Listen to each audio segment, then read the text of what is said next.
Wait for it, and we're live. Hey, all you crazy sci-fi and fantasy fans. It's time for your daily dose of shenanigans over here at the Blasters and Blades podcast. Just a couple of nerdy veterans and one chaos coordinator geeking out over our science fiction passions and fantastical fantasies. A place where magic is king, the sky is the limit, and space is the place. We are the podcast that puts the fun in dysfunction. So without further ado, we're going to let our guest, Mr. Brendan Wilson, introduce himself to our listeners and viewers at home. Hey, Jared. Thank you so much for having me on. It's a real honor. I think it's been a couple years since I was first on. I thought we had a really good time at that point. About myself, I'm retired U.S. Army. After I retired 25 years, I spent 15 years at NATO as a defense planner with diplomatic duties. I have been retired completely since 2019. And in that time, I've written 2 books. I've completed law school, and I am just really happy to be here talking to you. So you just didn't want to retire for real? Well, I think I told you and your viewers last time. I was in the process of working with the Iraqi armed forces on helping them do defense reform. I was in Iraq when they took Mosul, and I was going back and forth, and I was really just into it. And my boss called me in. At one point, my boss's boss called me in, and he said, "Hey, tell me what you're doing. How are you doing?" I said, "I'm doing fine, and I'm going back to Iraq tomorrow." And he said, "No, you're not. You're going to the doctor today." So apparently, my behavior had become noticeably erratic because of the exposure to different types of hazards, and I got sent back to the United States for treatment for PTSD, and then I retired. So I did not want to retire. I did not want to leave the job I was in. I really liked it, and I miss it still, but I did need to keep myself busy. And there were 2 things that I hadn't been able to do, or I hadn't done, I'd chosen not to do. One of them is I had completed a year of law school, but that year ended right about the time of 9/11. And at the time I was a strategic planner at NATO headquarters. And so it fell to me to be the principal staff officer for determining NATO's policy for combating terrorism, which was a busy time. And I couldn't complete the law school. And then over the years, I had been writing a book, and we talked about it last time. That was the Achilles Battle Fleet, book 1 in the Mei Ling Lee series. And that took me about 7 years to write it, and about a year to sort of put it together and get it all edited and out there with an audio version. That's what we talked about last time. And then, I finished that in 2021. In 2022, I finished law school. And I had a decision to whether to take the bar or to write the second book. And I told my wife at the time, I got to write the book. That's what's calling me. So I wrote the book, and it's out now. It's done fairly well. It's an international bestseller in 4 different countries. And we're just having a good time. And I'm writing the 3rd book now. So really Nice. appreciate it. So you were in Mosul, I think it was 2014 when the Mosul fell? Yeah, let's see. I'm thinking it was a little bit later than that. I know there was incidents in there in 2014, 2016, and 2017. I think, that's a good question. I should know since I was there. But I was the sort of the principal NATO staff officer in and out of Iraq from 2015 to 2018. So it had to be somewhere in that window. One of the problems they were having, which NATO helped the Iraqi army with, is they didn't really have combat engineers to breach the minefields. They had sort of an ad hoc thing, and it wasn't working well for them. And I can't take credit for this. It was clear that they needed to do something else, but some of the people at NATO working with the Iraqis had put together a better plan for that. And I do think that had some positive input on them being able to retake the city. Yeah, when I was there, so I got in country in November '04 for my second tour, just in time to help the Marines wrap up Second Fallujah. And then our first mission after doing the Marine resupply, because we were escorting stuff to the front for them. And as soon as we got done with that, they're like, "We're going to give you an easy mission. You're just going to go up to Mosul." And we were there in time for the Mosul DFAC bombing. So I was actually in the secondary because they had 2 DFACs on that base. I can't remember the FOP's name. They change them so often. But we were in the secondary DFAC, and we couldn't figure out why everyone was running. But we're like, screw it. We got hot food. We're going to eat it. And so we didn't leave the DFAC. That was an interesting time to be there. But, yeah, Mosul was never quite peaceful. No, it's a difficult place of the world. It has been for a long time.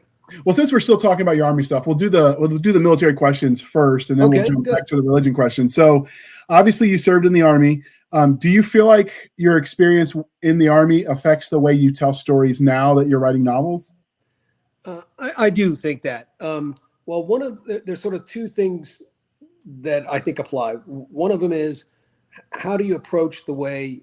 Because my sci-fi novels have a military component. And what I wanted to put into that military component was a more realistic portrayal of how the chain of command works. The general doesn't pick up an M16 and shoot all the bad guys. You see that kind of a lot in fiction and television and sort of that. So I created this environment where the general does the things the general does. He sets overall policies. He sets the priorities. He holds people to higher standards. He works through his subordinates. He doesn't do everything himself or herself. And I worked myself all the way down to the individual soldiers. In this case, these Space Marines. What does the individual Space Marine do? That's the person that's checking his weapon over and over and over again, practicing over and over again, doing the communications, making sure that there's a redundancy in all the systems that he or she would have to work. So that's kind of the one thing I think that being in the military helped me tell that story. The second thing is how the story is actually told. I mean, the story is told from the people who actually see it. So you can't just say, here's a bunch of things that happened, because the typical reader is not interested in that. And that's just not very interesting. It's how does the story seem to the person that's telling it? You talked about being in a DFAC in Mosul when one of the other DFACs had been overrun. That's your story. That's how you tell that. I was there. This is what I saw. This is what I heard. And then as the author, you switch to another person who saw something. And one of the things I wanted to work into that was the general confusion of things.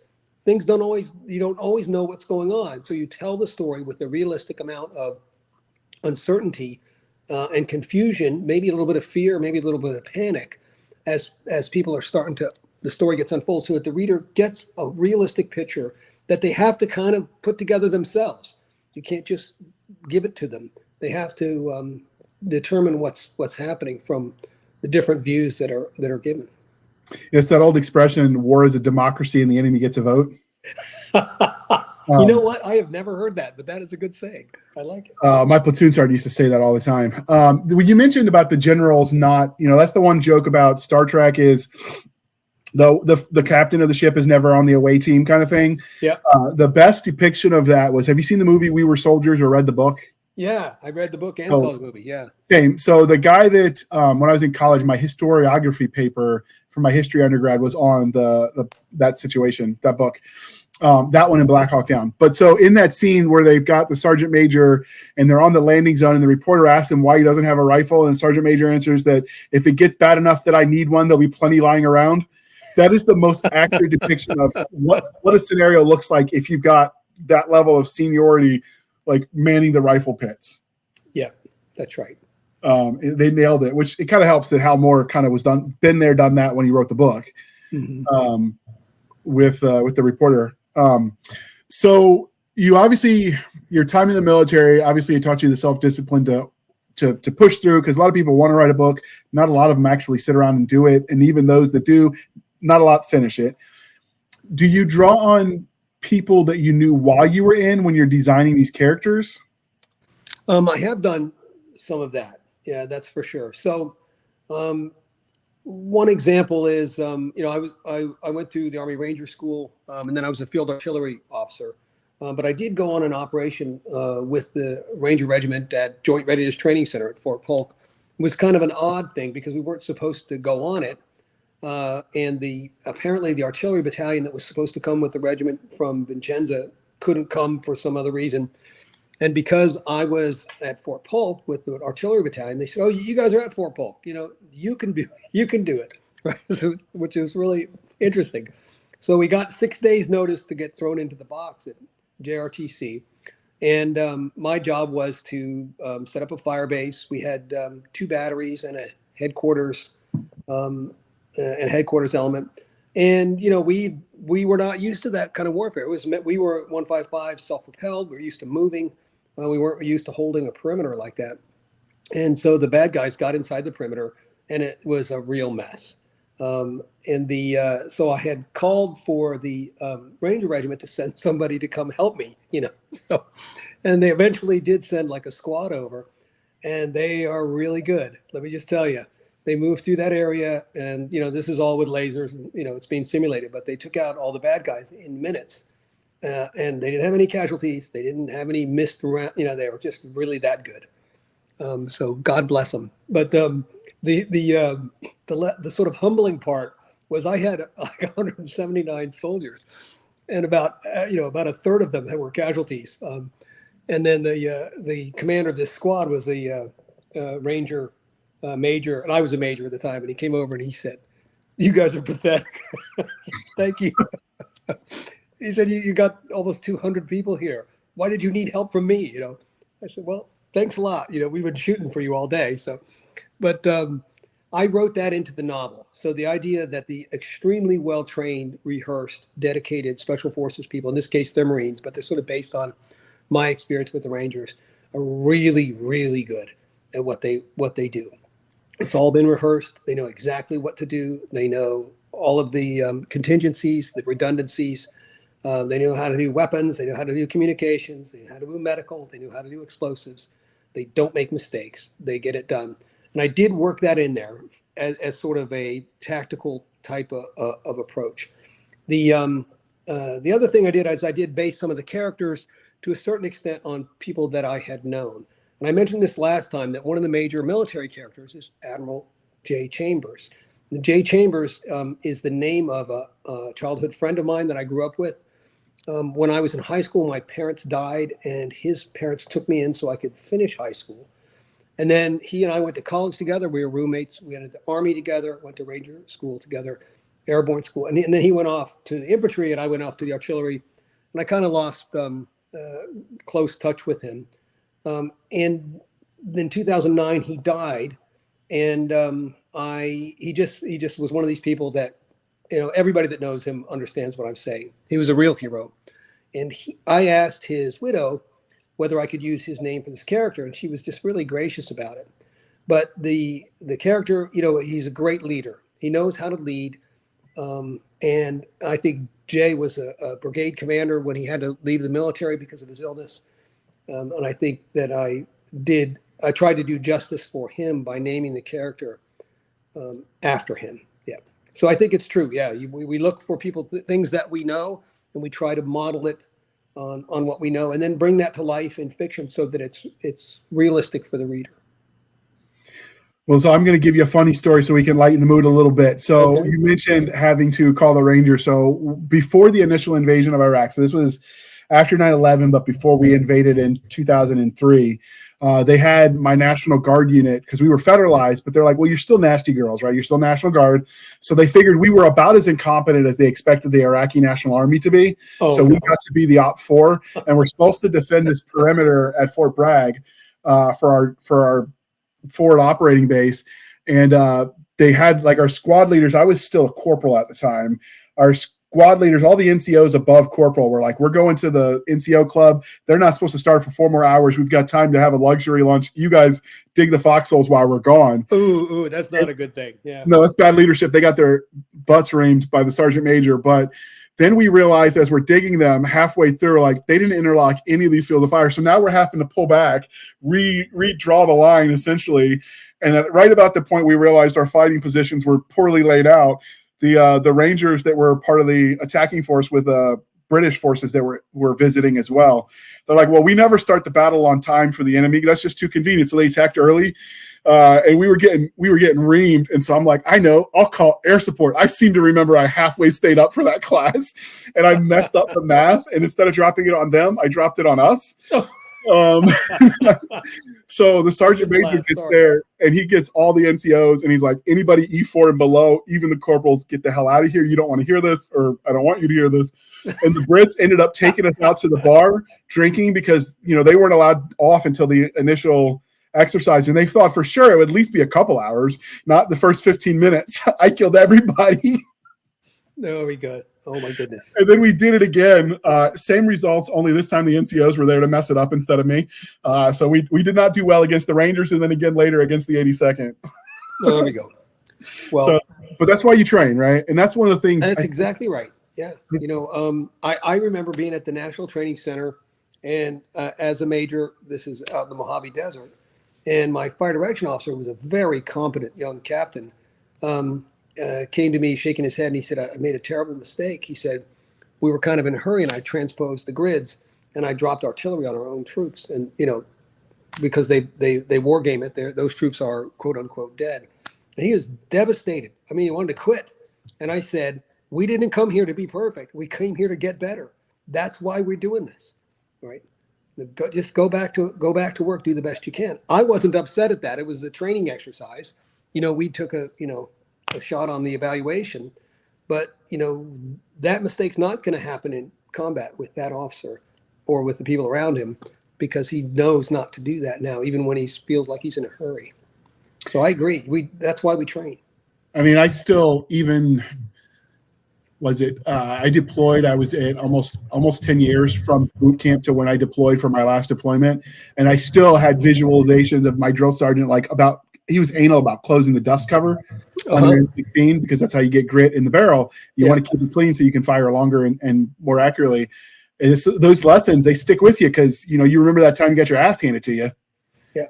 The time you messed it up. So I think there's value in that. That's one of the things. You don't have to show every training montage scene, because I think those get overdone. But the idea that you at least acknowledge there was some level of training and they're not just inherently good, they practice to get good. I think that's one of the things the military teaches you to consider when you're writing those stories. Yeah.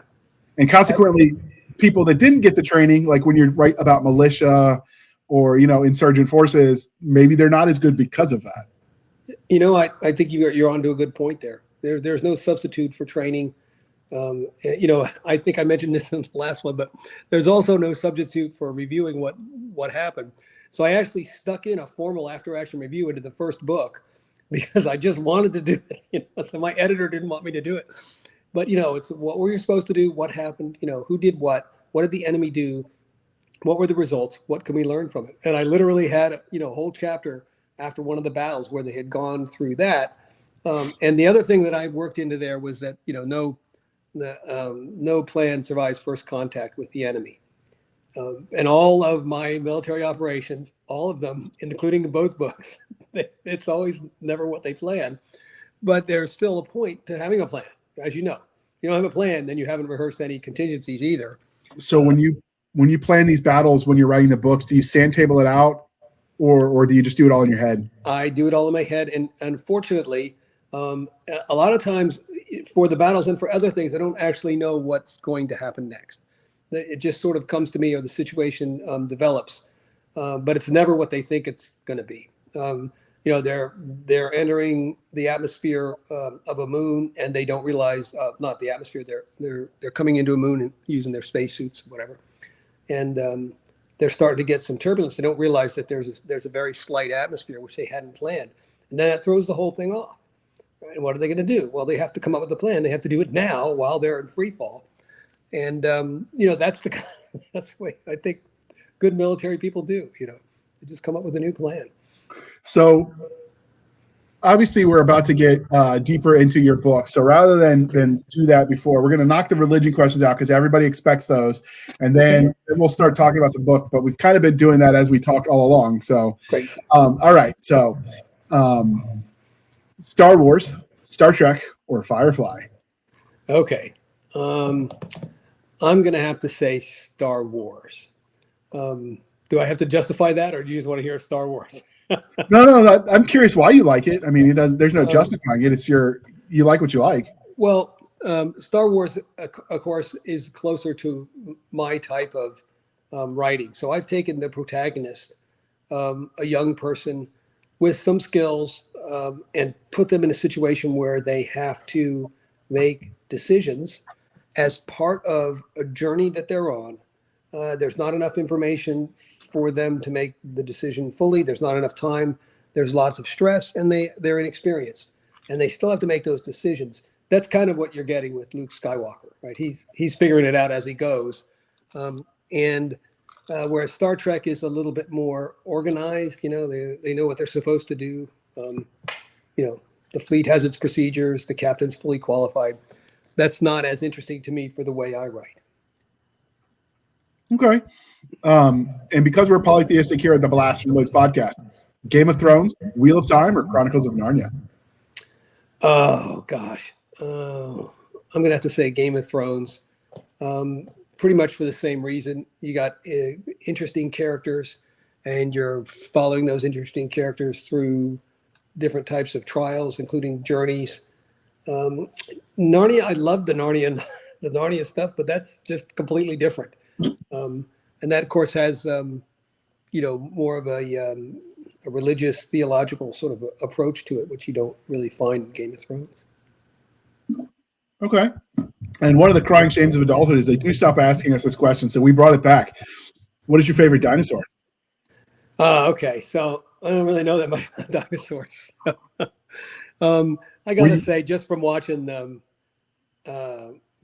movies, Velociraptor is probably my favorite because they're small and fast and smart, and they work together as a team, and they're vicious. They're military dinosaurs. That's why I like them. So if you weren't into dinosaurs, were you into dinosaurs as a kid, or was there not really else? not more than most kids? Yeah, I just I had things, but I didn't obsess on them.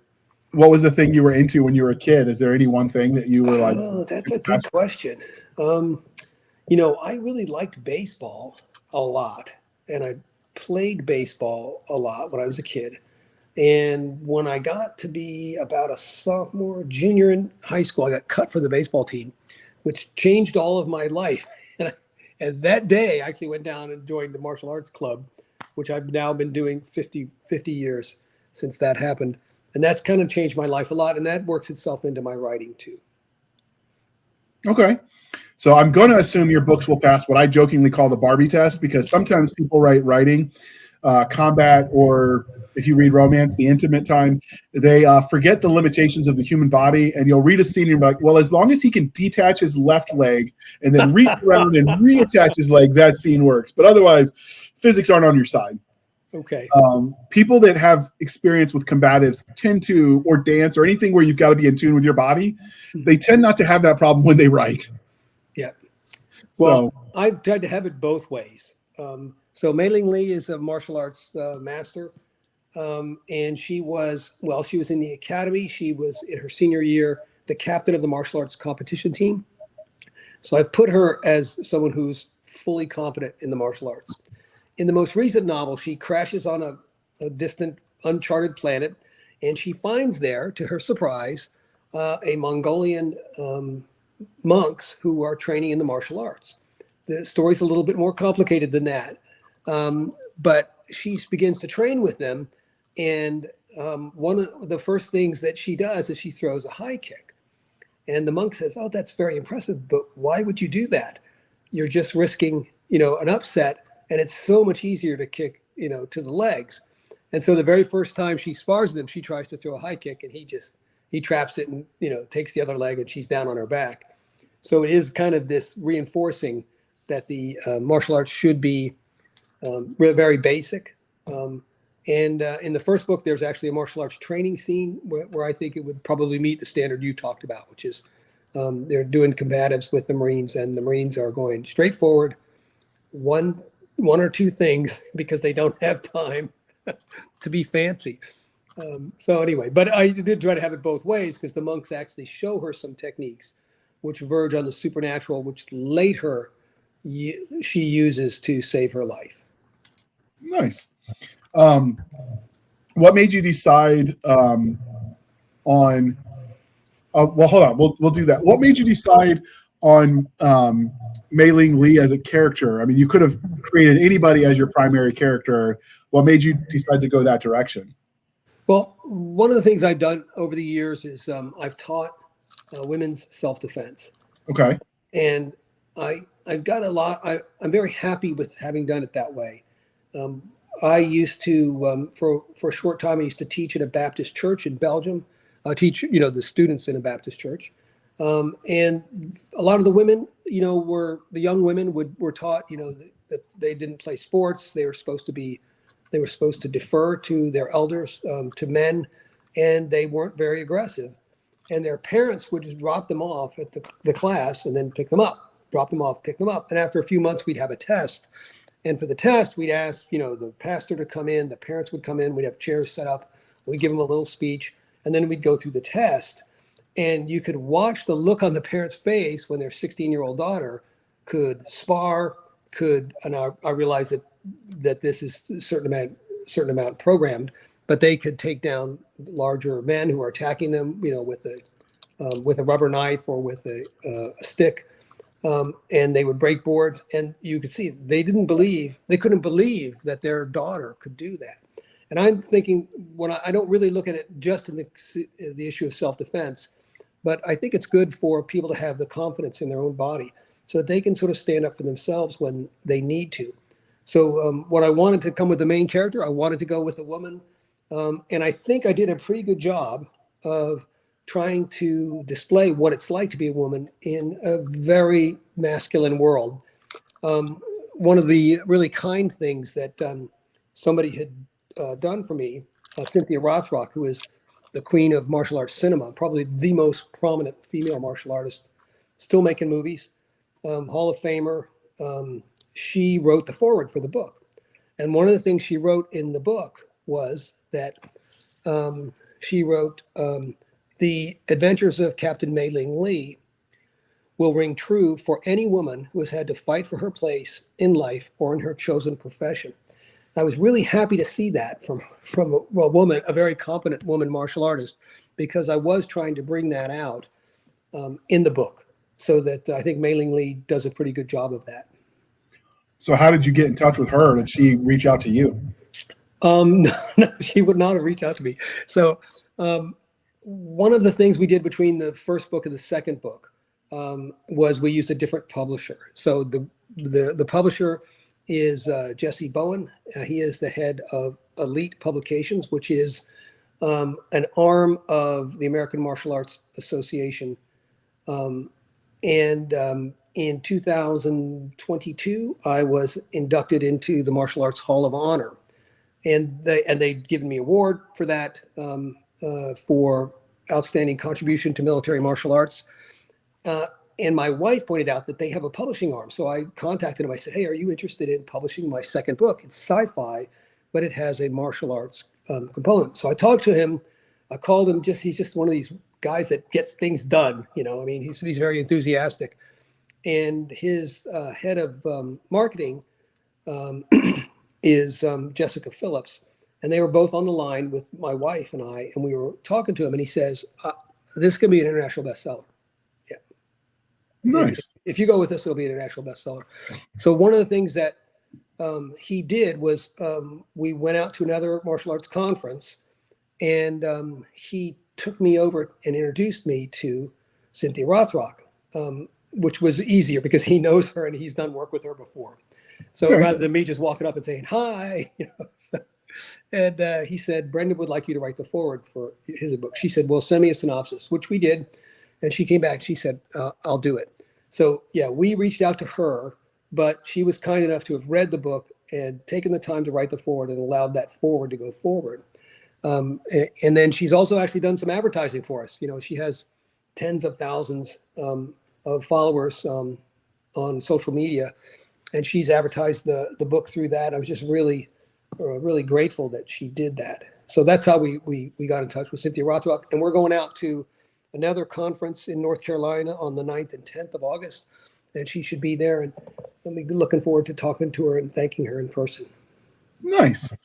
So last related question. I know you were in the Army, so I know you at least drink something caffeinated, because I've never met a soldier that didn't, but coffee or tea, and how do you take it?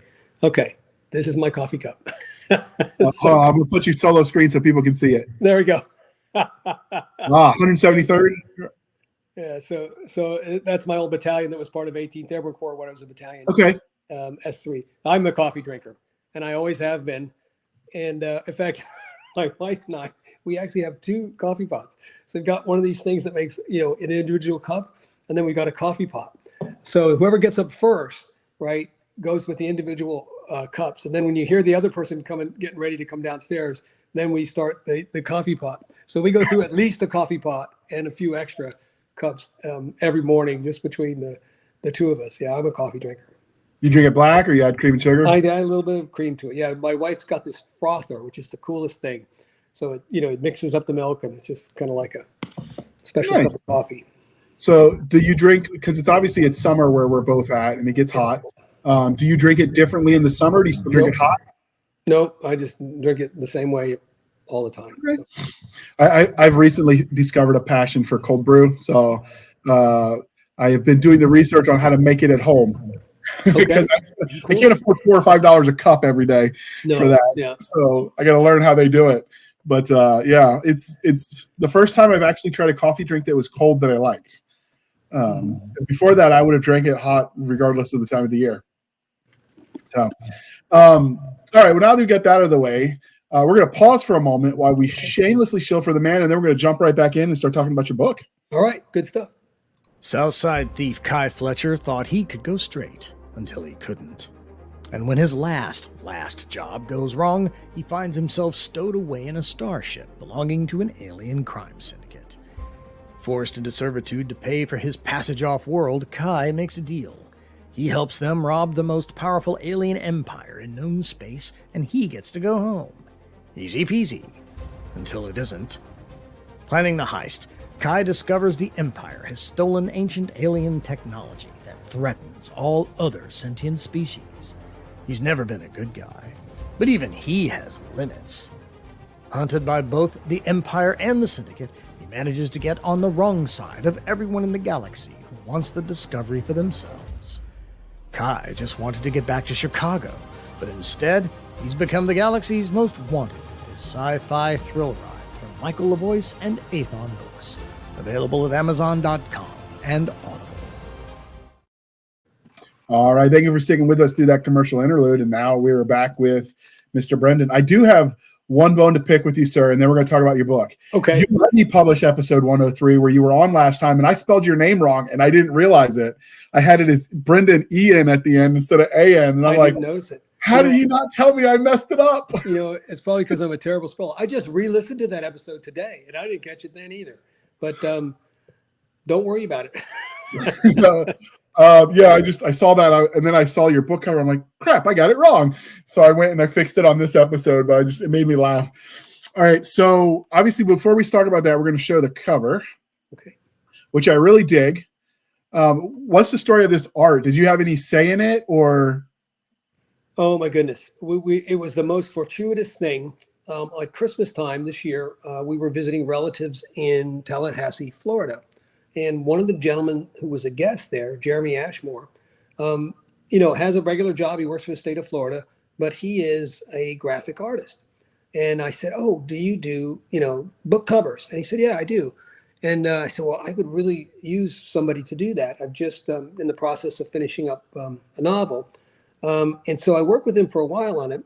And at first he said he was really busy. And then later on, he came back with sort of a proposal. And all I had said was Mei Ling Lee in the front with some kind of wings. There's a reason for that that comes out of the novel, and with something behind it to indicate that it's sci-fi. And so he actually did this using artificial intelligence software, and he had never done it before.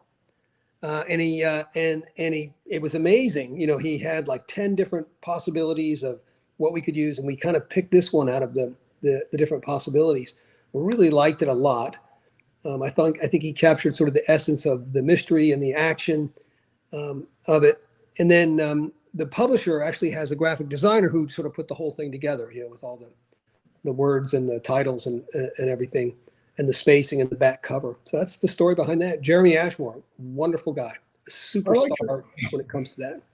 Was there a reason that you leaned into it almost looks like medieval armor? Yeah. Well, one of the things that happens, of course, in the book, it's described a little bit differently. I think it's okay to have something different, but she uses battle armor with a built-in wingsuit. It starts off with they're attacking Camp of slavers who are holding children, female children, as human slaves and trading them. And her group of Marines drops from orbit and uses their wingsuits to come in and surprise the enemy.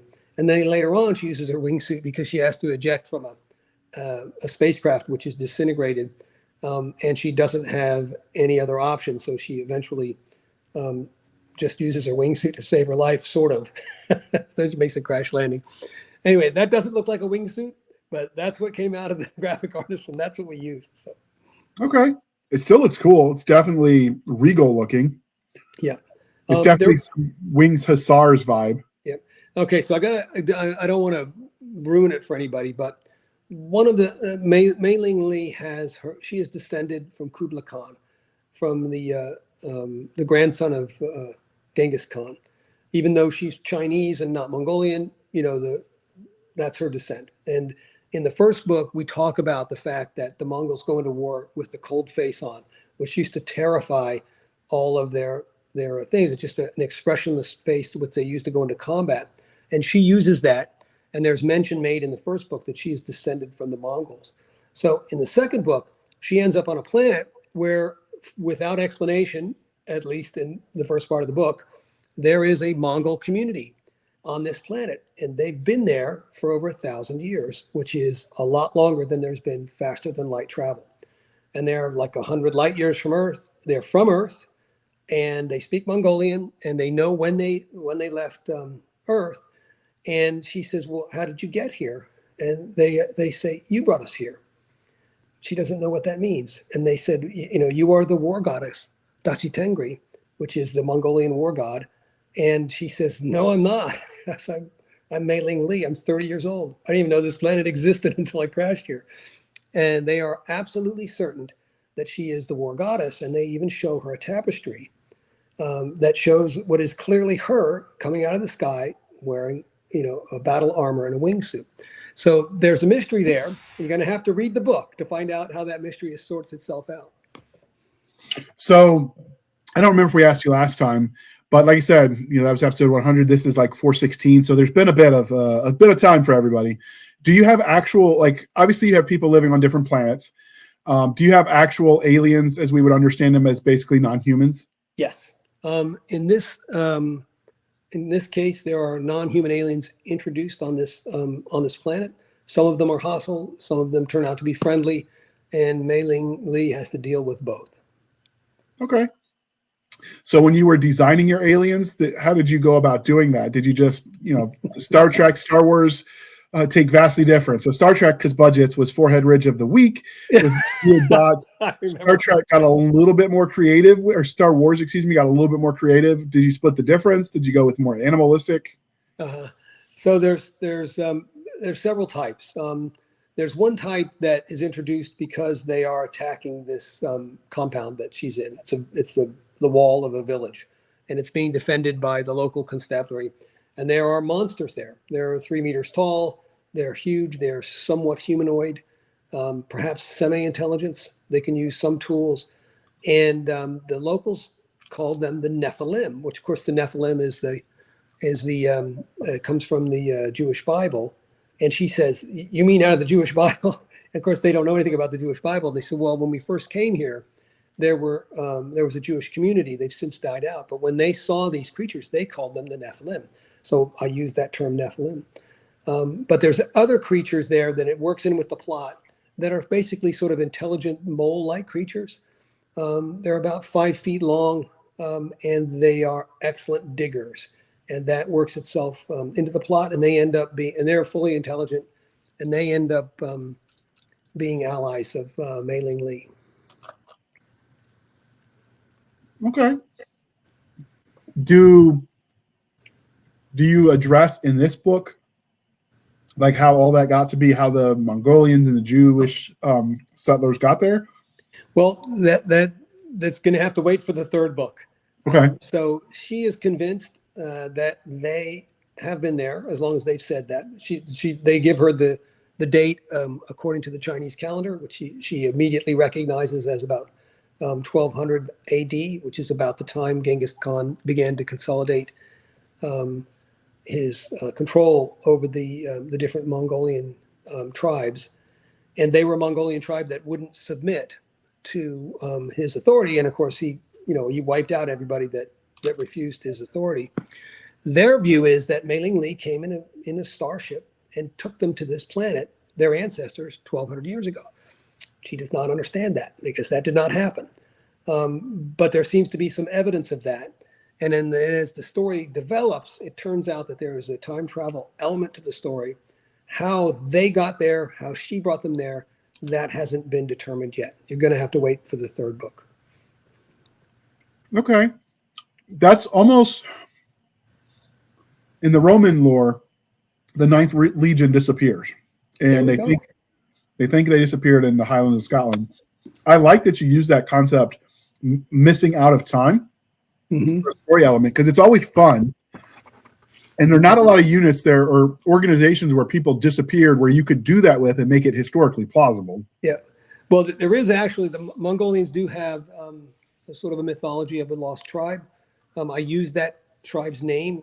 And I did some research for the book. So that was somewhat plausible. That tribe has since been rediscovered, but I left it as not everybody came. So they still have descendants there in Mongolia. So. Did you have to do a lot of research, or did you have background in Chinese history that allowed you to get that information? My son and I had read a series of historical novels about, Genghis Khan and Kublai Khan. And that's just sort of got my interest in it. And I actually asked him some of this information, and I did some very, very basic research. And I'm hoping I'm not offending anybody that's of Mongolian descent if I got any of it wrong. That's cool, though. I like when you take little bit. It's that old expression, the best jokes have an element of truth in it. The best fiction has an element of truth to it, too, I think. That's what, you got to get the little details right, so we'll go with you for the big lie, right? And so I like that you pulled from actual history. That sounds kind of cool. Have you been to any of the places that you wrote about in China, or have you been able to travel there? I have not. That's a very good question. I probably need to go there. I mean, if nothing else, I could justify it as a working trip. Right. So once you had the idea flushed out, did you know when you started the series where everything was going to go? Or do you just sort of make it up as you go? I guess the pantser versus plotter kind of question. Yeah, I didn't have I knew that at the end of the last book, and I think we mentioned this in the last interview, there are plot devices and there are characters that have to be resolved. It begs another novel. I didn't quite know how those things would be resolved. And when you say, I made it up as I went along, it doesn't even feel like that.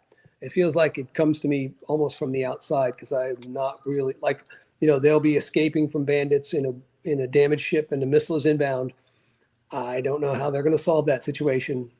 And the next time I sit down to write, it comes to me. So the same thing with all these different things. I didn't know there was going to be a Mongol planet.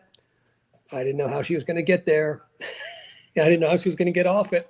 And she does get off it.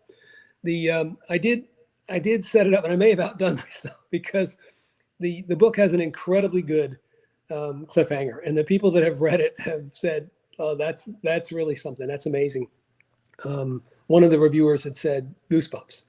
My brother, who is a retired literature professor, told me, he said, I read the ending and it disturbs me. So I thought, well, mission accomplished, if you could disturb a retired literature professor. So I really do have some things to sort out the next time. And I would be lying if I said I know how they're going to be handled. But that's so do you think you're going to do it as a trilogy, or what we jokingly call the Bane trilogy, where it's 4 to 5 books instead? Well, I'm definitely going to do this one more book. And then we'll see what happens to it. I would like to do some legal thrillers. I have a law degree. That makes me an expert in everything law now. No, it doesn't.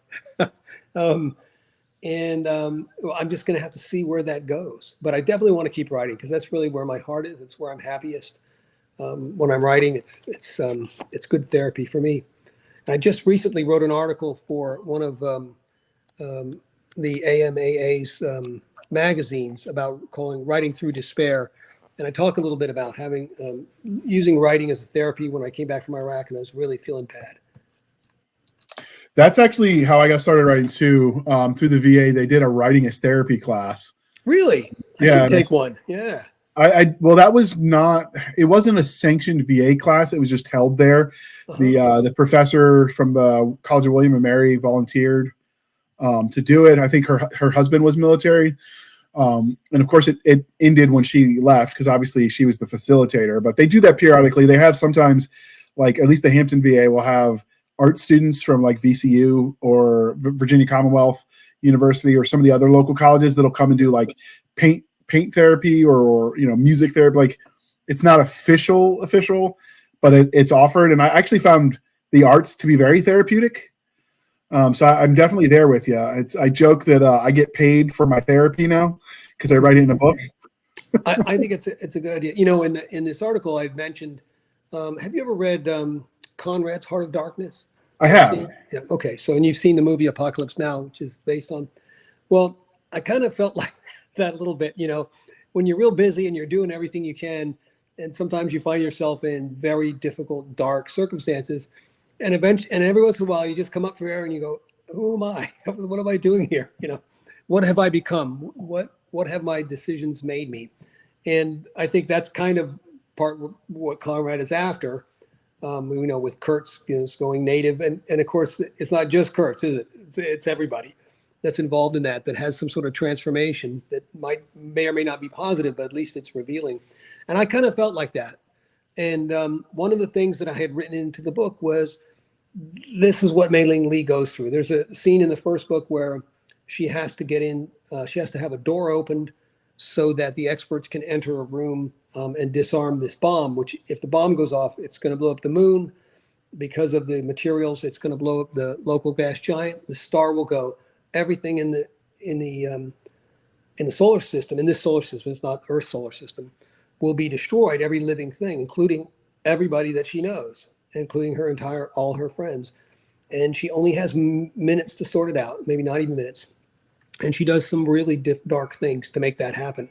And when it's over and the bomb hasn't gone off, she gets investigated and charged for war crimes by the Navy.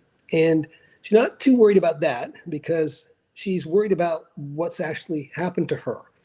What is she a good person that could have done these things that she did? And does she feel any remorse?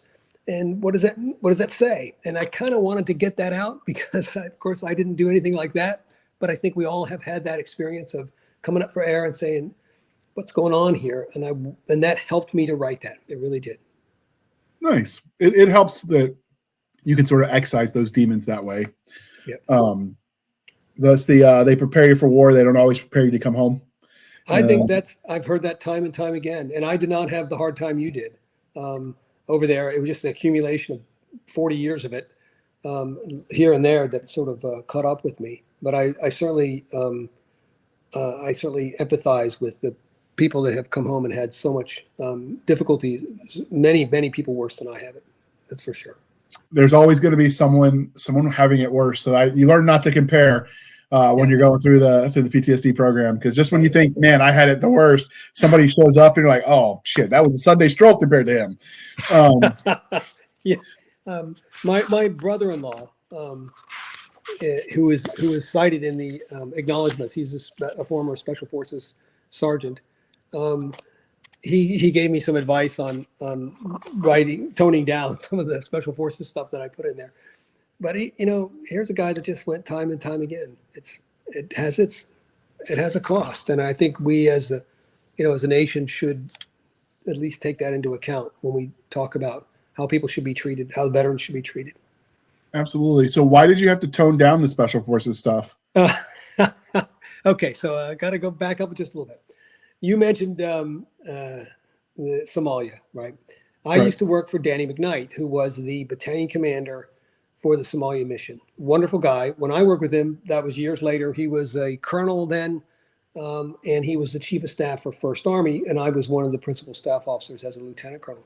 And he gave a sort of a a professional development class, I guess, on the Somalia mission. It wasn't just about the Black Hawk Down scenario. It was about everything that led up to that. And one of the things in there is he was talking about the Delta Force helicopter pilots that would come in these helicopters, and they would be able to pick off the guards on the top of these flat top buildings with single shots while they were moving at night. And that seemed like an incredible shot to me. And I even raised my hand. I said, sir, that doesn't seem like a possible shot. He said, they will never miss that shot. He said, they will no more miss that shot than a professional baseball player would miss a baseball thrown directly at them. They're going to hit it every time. That's how good they are. And he said, then they have to, because it's timed, because the other people are starting to fast rope down right as these guys are taken out. So there can't be any warning. Right. And so I worked something like that into my novel, and Claude thought it was a little bit much. And I told him the story about Danny McKnight. He said, I've never seen that. Sure. Yeah, the one that amazes me is when you hear about some of the helicopter pilots in the Air Force Special Forces helicopter unit that does a lot of piloting for the Army Special Forces. Yeah. And they would take their helicopters over the mountains in Afghanistan where they got up so high that there wasn't enough oxygen to provide lift, so they sort of glided, and then the engine would restart when they got on the other side. Oh my goodness! Just thinking about makes like that's not piloting. That's like Zen at a certain point. It's a supernatural skill, and I think when you get into the highest level of the special operations, and in every profession, I'm sure it's the same. The skill is so high, it does look like magic. Yeah, there's a TV or YouTube channel called Tea and Metals, which is basically interviewing British soldiers from all of the British territories that won various medals of heroism. And it starts off, they ask them, how do you take your tea? Because it's Britain. That's where I got the coffee or tea, the way we did the question. But then they start talking about their various experience. And they interviewed this female pilot who's a helicopter pilot in Iraq, and she was the one who you see the picture of where they hovered just outside of the roof, so that way the ramp was on the roof, and didn't move at all. Like when you see the things those helicopter pilots can do, it's mind blowing. Yeah, no, I agree. I was at Fort Campbell as lieutenant, and so we did lots of it was an aerosol division, and some of the stuff was pretty amazing. I'm not quite sure it was safe looking back on it, but. They were really good like that. Of course, the 160th Aviation Special Operations was stationed there, and I did not operate with them, but I've heard that they are phenomenal. Yeah, it's amazing when you think about like people that push their bodies to the extreme. It's the same if you're writing about extreme athletes, right? Like it's when you just have you read the David Goggins book where he talks about like all the things he's done to his poor tortured body? No. He was the guy that was like 400 pounds, and he like in a crazy short amount of time, you lost a lot of weight, so you go into the Navy to be a Navy SEAL. Oh my goodness! And then he did SEAL training, and then he went to Ranger School, and then all this other crazy stuff. It's insane when you see what some of these people can do to their bodies. Yeah, I can see it. You mentioned the Navy SEALs. When I was at Ranger School, we don't wear any rank or anything like that, as you know, and they just treat everybody equally badly. But at the end, they do, at least when I went through, this is 1982, they select an honor graduate from the officers that were there, an honor graduate from the enlisted. And the honor graduate from the officers was this Navy SEAL lieutenant. He was a wonderful guy. Oh, my goodness. Not just a competent warrior, but a great leader. And the NCO was one of the guys from my squad. He was a Marine Corps corporal from Force Reconnaissance. And he was such a great guy. And I don't think I would have passed the course without him, because I think he had a Native American heritage, but he was he was a supernatural navigator. And one time we were on patrol, and I was the patrol leader, and of course I was lost. And so I stopped the patrol, and I asked him to come forward, and I said, "Do you know where we are?" And he said, "Yes." And I said, "Show me." And he showed me on the map, and I said, "How do you know that?" And he said, "How do you not know that?" So, and he had some explanation about how he knew where we were, but we were in the swamp, so I didn't see anything, And then the RI, the ranger instructor, came up and chewed me out and said, "This is your patrol, Ranger Wilson. Send him back. You're supposed to be doing the navigation." So I went back to doing the navigation. But I have the greatest respect for other services. You know, and I don't, that there, it was an Army course. Almost everybody there was Army. And I think nobody would have thought it was wrong for those two guys from different services to be the top graduates. What a blessing for both of them. Yeah, it's that's the running joke that we heard when you talk about equally miserable. The H in Army stands for happiness. So getting back to it, so obviously you've had all this experience with the Army, and you incorporate some of that to make the realism factor. Was there anything that when you were writing that you were like, oh man, I know this happened for real, but nobody would believe it, so you had to take it out? I can't think of anything like that. I mean, the advantage I have is I'm 500 years in the future. I think I told you last time the big battle, it's a galactic-wide ambush on all military and some civilian targets, takes place on the 500th anniversary at Pearl Harbor. There's no mention of that. The readers just got to figure that out from the date that's given.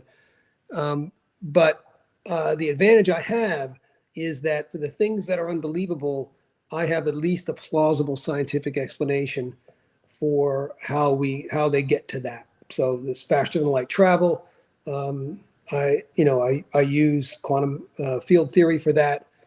In the current book, there is a plausible explanation for how they do time travel. And so I can work that in there. So some of the amazing things I stick with, but some of the basic things, I just go back to the normal things. I explain that the Space Marines like to use projectile weapons, just like they did 500 years ago. Why? Because they're dependable. You can use them in a vacuum. You can use them in water. You can use them when they're dirty. You know, you don't have to have a power supply.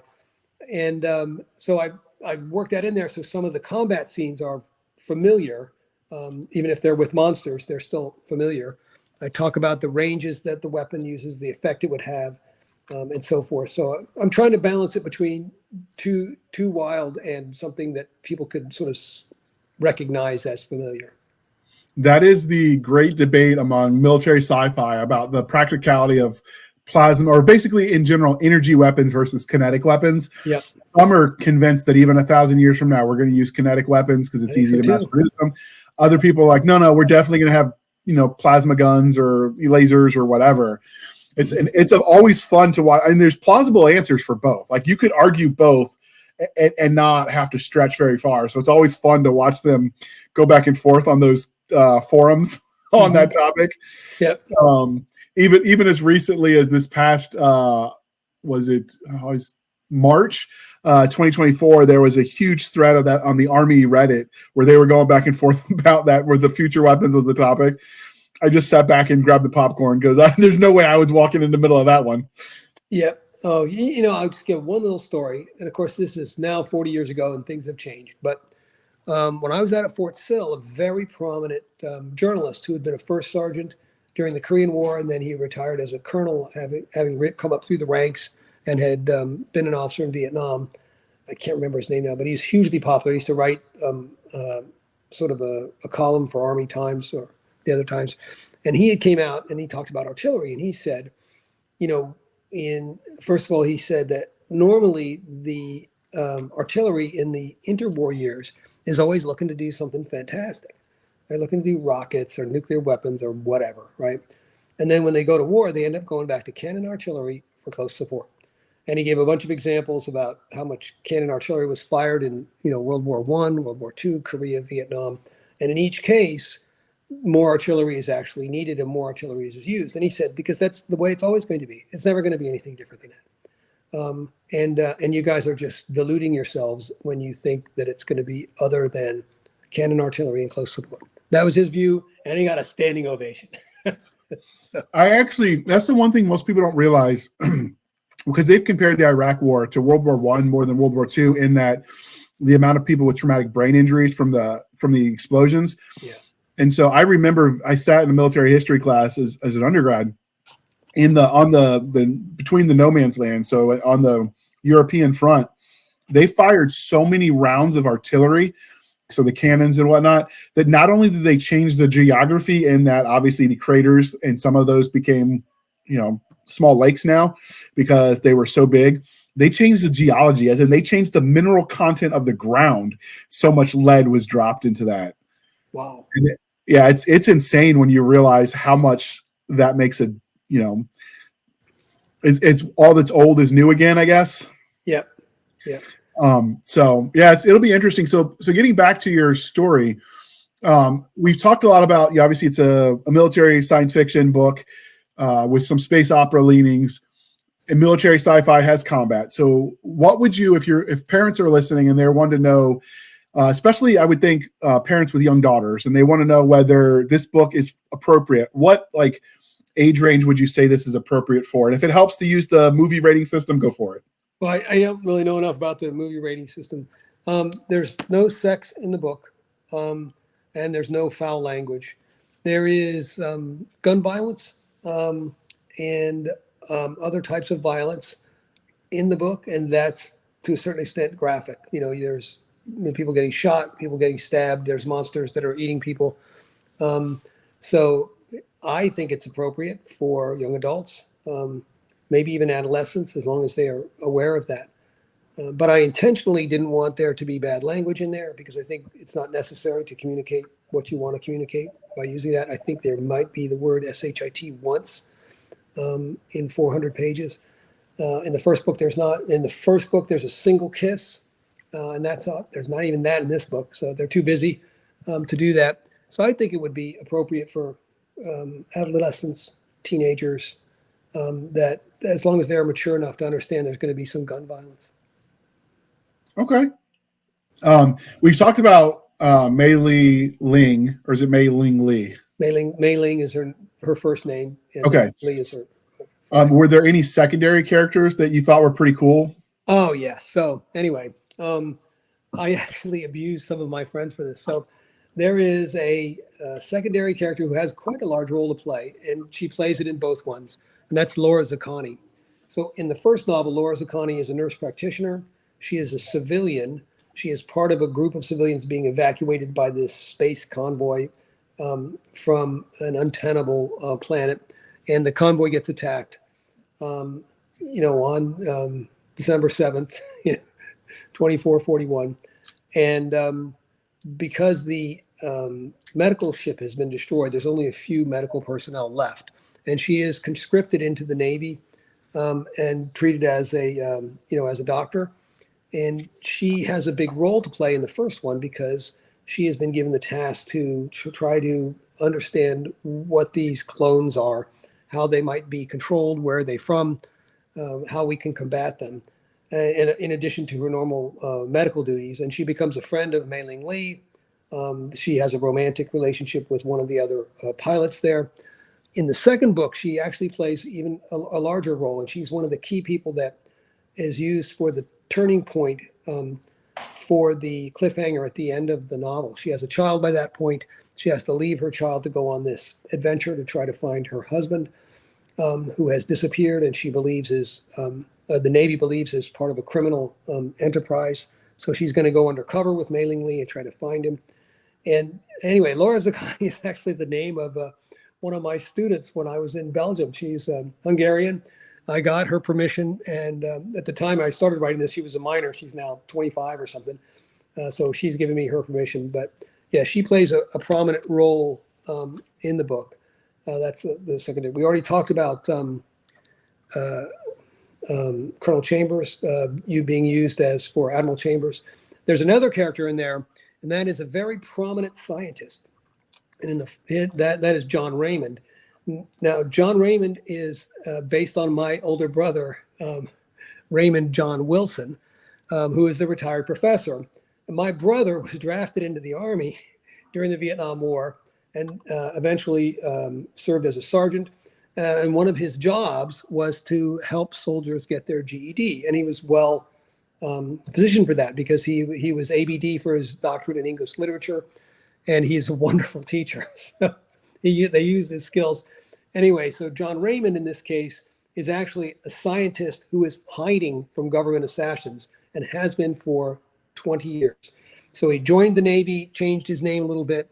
He's been in space for 20 years trying to avoid these assassins. And then when the war breaks out, he understands what's happening. He understands the technology that the enemy is using is based on some of his research, which was shut down by the government years before. And so he steps up and identifies himself And he plays a major role in sort of putting together the scientific portion of it. In the second book, he retires from the Navy. He becomes a very prominent defense contractor. And he is the one that discovers the possibility of time travel, or something that approximates time travel. And so we use him. In the first book, there's a sergeant named Charlie Davenport. I had a friend from high school whose name is Charlie Davenport, who went into the Marine Corps and was a sergeant. And I used him and his characteristics for that, again, with his permission, to do that. So yeah, I did. I think there's some really interesting secondary characteristics there. Secondary characters that the reader should find interesting. And I intentionally invested time and effort into try to build up the surrounding circumstance of those characters so that they would be believable, with the intent that I would use them in future novels and maybe some spin-off novels. So obviously you don't want to, because you got a cliffhanger, so there is some level of mystery at the end. But what can you tell us about the big bad of this book without spoilers? Is there anything you could tell us? There is. I will say this. There is a question that most readers who have ever read about time travel are aware of, and that's called the grandfather paradox. So if you were able to go back in time and kill your grandfather before your father or your mother or you were born, then you would not be born and you could not go back in time. It's called the grandfather paradox. So it makes it sound like you couldn't really go back in time, since that would create a contradiction. Nature will not allow for contradiction. And there's all kinds of different theories about how that might be handled, and so forth. In this book, they think they've got a way around that, and I won't give that away. And at the end of the book, something bad happens because of that. And it's very confusing, and as my brother said, disturbing. So that actually happens. That reminds me when I took like some philosophy classes, we talked about it just because it was kind of existential, and the professor called it the Lincoln paradox. So basically, if you go back in time to prevent Lincoln from being assassinated, so you go back, you get there before John Wilkes Booth does his thing, he gets to finish the end of the play. So he didn't die, so you didn't need to go back because he didn't die, so you didn't go back. Yeah. So then since you don't go back to stop him, he dies. And it creates that loop, which is essentially, it sounds like the same thing. Most that I've noticed, time travel paradox, revert back to that same general loop philosophy that when you change things, mm-hmm. Yep. you essentially negate your going, so you didn't change anything. That's right. Yeah. In this case, something definitely gets changed, and you're just going to have to buy the book and read. There's this movie, I want to say it's called Timeline, about the 100 Years' War. And this guy is doing a dig site. These people are doing a dig at the site of one of the castles, and they find something that's buried long enough that it was from this period, but it's modern glasses. Mm-hmm. And so they end up going back in time with this, super secret whatever to investigate. And it turns out the basic plot arc is, and this is a 30-year-old movie, people, so spoilers, but the basic plot arc is the history happened because they went back all along, and that's why we had the history we had. Mm-hmm. Because someone from the future went back. I've seen that one executed well as well. Sure. So it's definitely fun. Are you going to go deeper into the time travel, or are you going to focus more on the current 2441 era with book 3, do you think? Well, we're going to have to do both. There's going to have to be a parallel stories told in multiple timelines in order to resolve the issues which I have raised, for better or for worse. So by the time you chart that all out on your whiteboard, you're going to look like a serial killer with strings attached to everything. Except I won't put it on a whiteboard. I'll just write it. That's just the way it works. Sorry. I've seen a friend of mine who's a writer does choose your own adventure books for kids. Mm-hmm. And every time I watch him map it out, I'm picturing that one iconic scene that everyone uses the memes about with the strings and all that as for the serial killer. And I'm like, yeah, that's what that looks like to me. Yeah, that's right. The challenge then for me as a writer is to not so complicated that the reader just doesn't know where they are. And I'm going to try to do that. Mei Ling Lee has to go back into Mongol history to do something. The people in the current time have to try to solve the problem that somebody has created for them by going back in time. And there's going to be a lot of things to work through, including, I mean, people. I mean, it's still about people. It's not about, the technology is the way to get to what the people are doing. I think I'd mentioned it before, but what I was really after with my characters was to put them into situations where they had to make decisions like we all do, not just soldiers. We all have to make decisions. Those decisions have consequences. And then how do you deal with those consequences when they become apparent? What does that do to you when you have to look back and say, I was the one that made the decision? Even if it was the best decision under the circumstances, it's going to have negative consequences. And to me, that's what's interesting about people. That's what I try to put all my characters in that situation. And I think people can relate to that. We had gone through some very difficult times where people had to make decisions on what to do during the pandemic. Were they going to work? Are they going to protect themselves? Are they going to have enough food to eat? I mean, these are real life and death decisions. They're not trivial. And we all had to make them, some more than others. And those decisions have consequences, and we have to live with those consequences. So that's kind of what I'm after on that. Okay. So you mentioned that you changed publishers between book 1 and book 2, and you did have audiobooks for book 1. Yep. Is book 2 going to be a different audiobook narrator then, since it's a different publisher? No, it's going to be the same. We used Harmony Zhang the first time. My wife and I met with her and her husband. We were in Chicago about 2 weeks ago. She is absolutely fantastic. So I'm just hoping that she will do it because she's a superstar. But Harmony, when we first found Harmony Zhang, she had just graduated from DePaul's for an MFA in theater. And so she's a trained voice actress, and she agreed to take this on. And I think it was her first full-length book. Not only is she just very, very good at it, but she is a native Mandarin speaker. Several of the characters are Mandarin speakers who are speaking English. So she has that, she has that accent and the pronunciation exactly correct because, that's what she knows. But she does more than that. I mean, the book has Hungarian 60-year-olds. It has, people from the southern part of the United States who have a drawl. You've got men, you've got women, and she works it all in there in a very, very believable and smooth transition. So yeah, I told her, I said, I don't want anybody else to do this. I just want you to do it. And fingers crossed, that's going to work out for us. Okay. So obviously you mentioned you're working on book 3 as we speak. So we'll link to the book 2 in the show notes, dear listeners, so you can check that out. But how can listeners find you online if they want to follow up or join your newsletter or anything like that? Great. So I've got a website called BrendanWilsonWrites.com. And it's just all, pushed together. There's nothing in between those words. And that's where they can go. You can see both books there. There's also another book that I was a contributor to that has, it was basically on leadership. So they could get that there. All these books can be got on Amazon as well. So you can go directly to Amazon to buy them. I have Facebook, Brendan Wilson, can't miss it. I think I sent that link to you in case your readers want to do it. I'm on Instagram. I don't really use Instagram. It's at Brendan Wilson Writes. I think that's about it. There's also a link to my martial arts, which is aristos.club. But, I think if you go to Brendan Wilson Writes, you're going to find everything there if they're interested in following me. Or you can go to my Facebook page. The publisher has been very good about advertising. He was able to get Bill Superfoot Wallace to agree to write a review, and he has advertised that on his Superfoot network. And he said some nice things about the book, too. One of the things I pulled out from there, he said, you'll come for the adventure, but you'll leave with something to think about. I thought, what a sweet thing to say. And of course, Bill Wallace is undefeated kickboxer, one of the greatest martial arts of all time, and a wonderful human being.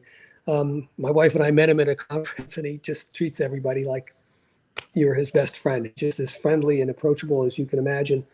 And I asked him if he'd write a review, and he said, send me a synopsis. They're used to this. So he did that. Yeah, it's always amazes me because it seems counterintuitive. When you meet people in either, aggressive sports like, I played rugby in college, and a little bit after college. People that do martial arts, anything where it's like physically aggressive sports. Off the field, they tend to be the nicest. It's maybe because they have that outlet. They don't have anything to prove. Yeah. But some of the nicest people I met were some of the most dangerous ones.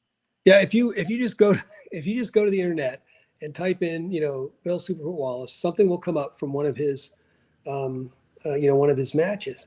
And it, even today, and that this is probably 40 years ago when he was at his prime, he's unbelievably fast. You just think, no, this has been spoofed. Nobody could be that fast. He's just a wonderful guy. He really is. He teaches all kinds of seminars. My wife is a martial artist. He taught her a seminar when she was working out in Tallahassee. One of the things I pointed out in the leadership is the role of very prominent people in helping other people along. First of all, you've got to set a good example for other people, and both Cynthia Rothrock and Bill Wallace do that. And the other thing is you got to make yourself available. Sometimes people need a helping hand. It doesn't hurt to write a review or to give some advice or to encourage someone who's struggling to get something done. I think that's a noble thing to do, and I'm very grateful to both of them. Absolutely. Well, this is the part of the interview, dear listener, where I remind you to please be kind and speak your mind on the reviewing platforms. Your reviews help the right readers find the right books. So do your part, people. It really does make a difference. With that, you can find us on our Linktree, linktr.ee, Linktree/Blasters and Blades podcast, where we link to all the things, the BitChutes, the Rumbles, the YouTubes, the TikToks, the Twitters. We have our email, blastersandbladespodcast@gmail.com, for professional purposes only, people. We have our Blasters and Blades Facebook group and Facebook page. And more importantly, we link to Madam Stabby Stab on the Instagram, Twitter, and email. For all of your hate content, send it to her. She'll make you cry. We'll all laugh. It'll be a good time. And finally, we do link to our Spotify website. It's a bunch of gobbledygook, so trust me, just go to the link tree. It's easier that way. But when you get there, you can support the show for as little as 99 cents a month. You can help keep the lights on, or you can support the show more directly at buymeacoffee.com/author J.R. Handley. Again, buymeacoffee.com/author J.R. Handley. Be sure to put in the comment section that it's for the podcast, and I promise I will keep my co-hosts duly caffeinated. They will drink that coffee brand coffee until it pours out of their nose, and then we will film it and all laugh with them or at them. I don't know. If you want to get a discount on that coffee brand coffee, links in the show notes. You know the deal. Podcast Grunts is the discount code, and you get 10% off, and you get to support an American company where they roast it here, and there's, it's not drop shipping. They actually have a roasting plant. It's kind of cool. I've gotten to sample all the good things, and then I spend way too much of my profits buying more of the things. But such is the circle of life. This is why I can never work for Barnes & Noble. I will owe them money at the end of the month. With that, thank you for spending some of your precious time with us. For my crazy co-host, I am J.R. Handley, and this was the Blasters and Blades podcast. We'll be back next week at the same time, where we'll indulge our love of nerd culture, cheesy jokes, and all things that go boom. All right, thanks for coming on, Brendan. This was a lot of fun. Well, thank you so much. It was my honor. I'm very grateful. Best to you and your viewers. All right, and with that, we are out. Boom. Wait for it.